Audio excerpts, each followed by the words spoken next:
Hello there. This is Cookies. I've got turn 47. It's part of my attempt to catch up on recordings. So I've been doing a bunch of these in a row. We got a Hecaturide. I think that's how you say that. I don't know. We put up Eternal Pyre. And we moved into the Sea of Plenty and apparently had a bump with Raga. So let's go ahead and check that out. So we've got 2 pearls on our guy. And we've got some hoplites and stuff.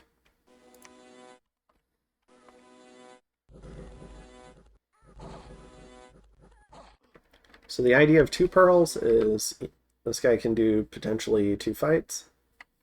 If like Indy's attack or something happens before he's able to build a lab, that was the idea. So we kill the PD. The Raga just comes swooping in with I don't know what I'm doing. If you remember, this is the same Anunnaki that has slain Boger's best army in the when I first joined, and then slayed Pan's main army. So it's done a lot of work. It's got credit for 364 kills. And it's completely thugged out, ready to go underwater. Has good stats for fighting underwater. 15 attack, 21 defense, even with all the underwater combat penalties. Ice protection. Frost resist, so it's immune to Frozen Heart. So, a well-kitted out thug. Definitely for fighting what was there. Probably did not know I was rolling in, though. Still has the Amulet of Anti-Magic, though, for a little bit bonus MR. However, Raga's about to be the unluckiest player I think I've almost ever seen. So we're getting ready to do Soul Slay. And boom. So, to put that into perspective, we had a pin roll base of 9, so it was a difference of 9, and we rolled 18 on it.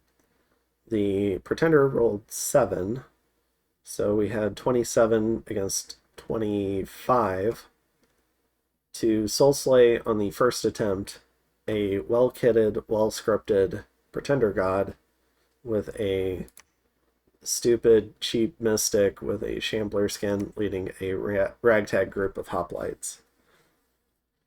So I thought the flagrant tyrants were unlucky, or rather, I was getting lucky killing them as early as I was sometimes.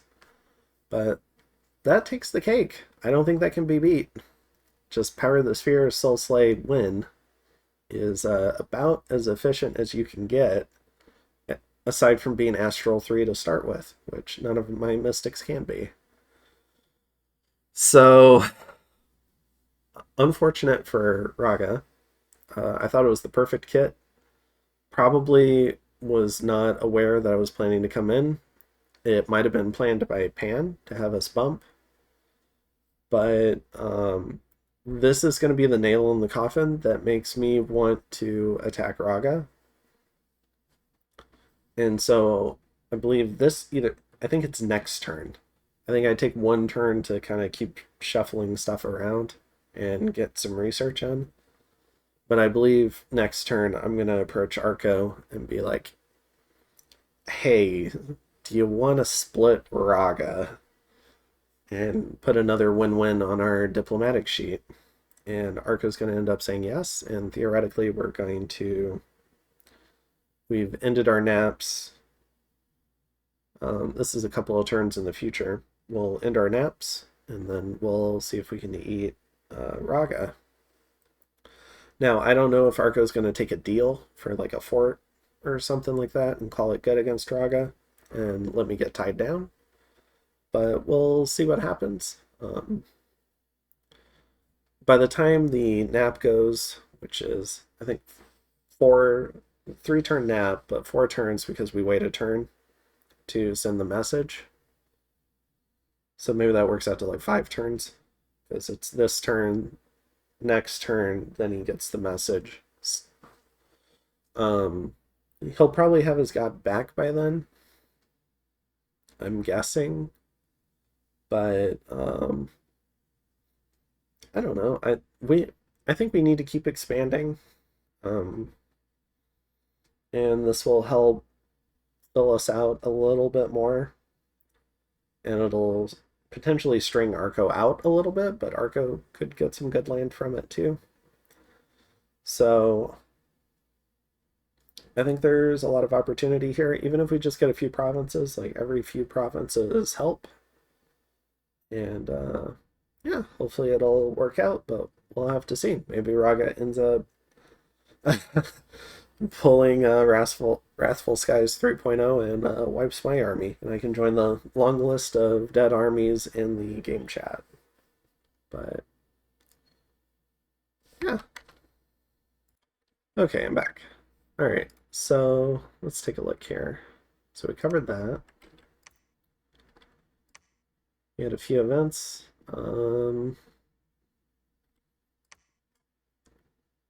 Oh, so we maybe got some free knights. We got some gold. We lost some income.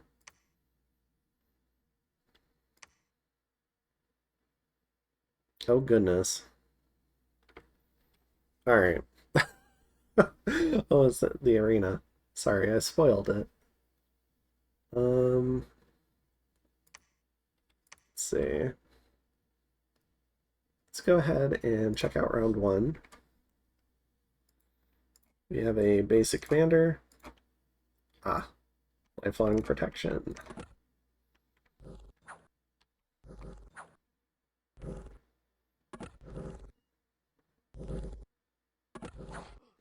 There we go. Very strong item for arenas. Flagra sends in this guy. The slave collar really kind of gimps the chassis in the arena. He's got a lot of attacks, so let's see how it goes.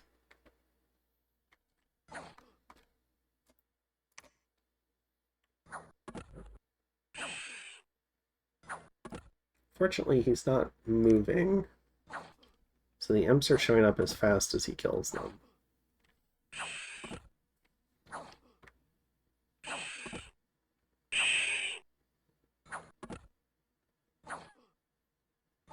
Yeah, so he keeps killing 2 imps per round, but 2 new ones show up per round.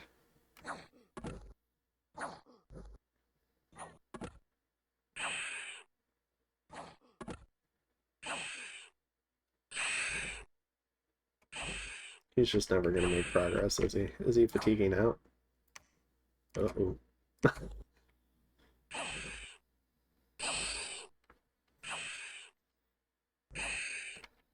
Oh, starting to move. Would have been nice if he did that like 10, 20 rounds ago.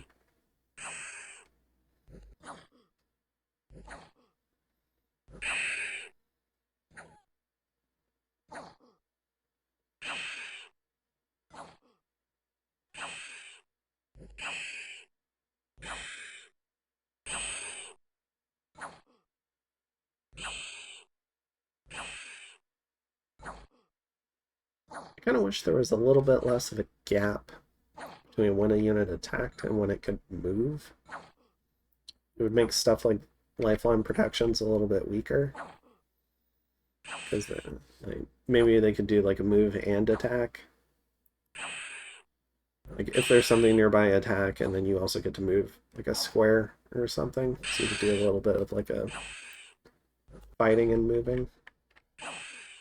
But just not the way the game works. There's a pretty significant delay. Like they can choose to attack or to move on a particular round.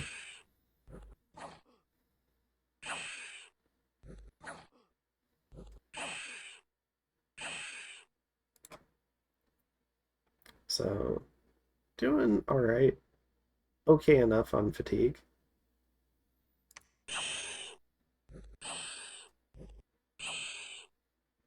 Looks like it's going to be a turn timer. Flagra is the attacker, so he's probably just going to run off the field. Yeah, the imps aren't actually hitting him to berserk him, so he routes. Unlucky. Alright. So Flagra loses a tyrant there. And man gets the champion's medal. And then we get to see if our new knights survive. Okay, so we have some trolls. I think trolls do reasonably well against knights. They 34 damage, can punch right through the protection and kill a knight. Or I guess a heavy cavalry. Whereas the heavy cavalry, their attacks kind of struggle to really punch down a troll.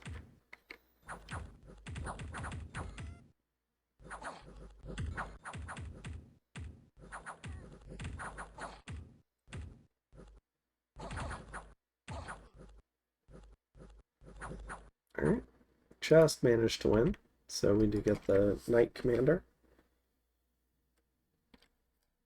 Alright, so let's take a look at the turn. Alright, so we're patrolling here for the horror cult. We're sending the knights home. We got 3 of them to survive.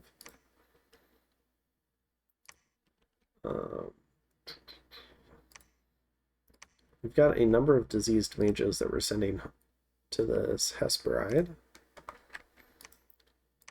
This force is sending some additional troops over to this guy. This is a really nice province. It's worth fighting over, but I really want to secure the throne, because from the throne I can probably hold on to this, and I can always send additional troops from up here to get up here, or from these 2 forts. I am planning to palisade both of these, so I'm working on forting them up. I'm not planning on expanding these 2 forts to be any bigger, though. I don't think we need to. We've got a lot of infrastructure. But I do need to fort up thrones. We're getting to that point in the game. And then... let's see, so probably because of that we're not recruiting much. And then we're sending the last of the pearls back to Arco, and we're sending Arco 10 fire gems from Eternal Pyre, which went up. And then I guess the last interesting thing we're doing this turn is... we're getting the Dactyl. So this gives us +2 to Earth, so Earth 3, and we had Air 1 on this guy, so this guy can summon a Dactyl. So we're finally going to get the other national mage. And then it's winter, so a bunch of our mages are getting diseased, so we're moving our mages around. And then I don't think this turn, but I think next turn we're going to forge a crystal coin. And I think that's it. So Satis owns this now, so they can move on the Flagrant Fort. Either, I forget, I think it's this upcoming turn they're going to move on Flagra's Cap. So, oops. So I think that's it. And we're doing a bunch of pearl cultivation. Or, no, we're taking a little bit off this turn. So we're up to almost 2,000 in research, which is a big improvement. We've distributed the lanterns to our cheaper mystics. And yeah, so looking forward to it. We get a turn of solid peace. And I will see you in the next turn. I think part of our plan with these fire gems is we accumulate them. So we're going to get a Hesperide and send it here to Lake Fastness, because this disease site here is going to affect troops going back and forth, and we want to be able to heal them up reasonably quickly. So yeah, and I'll see you in turn 48. Have a good one.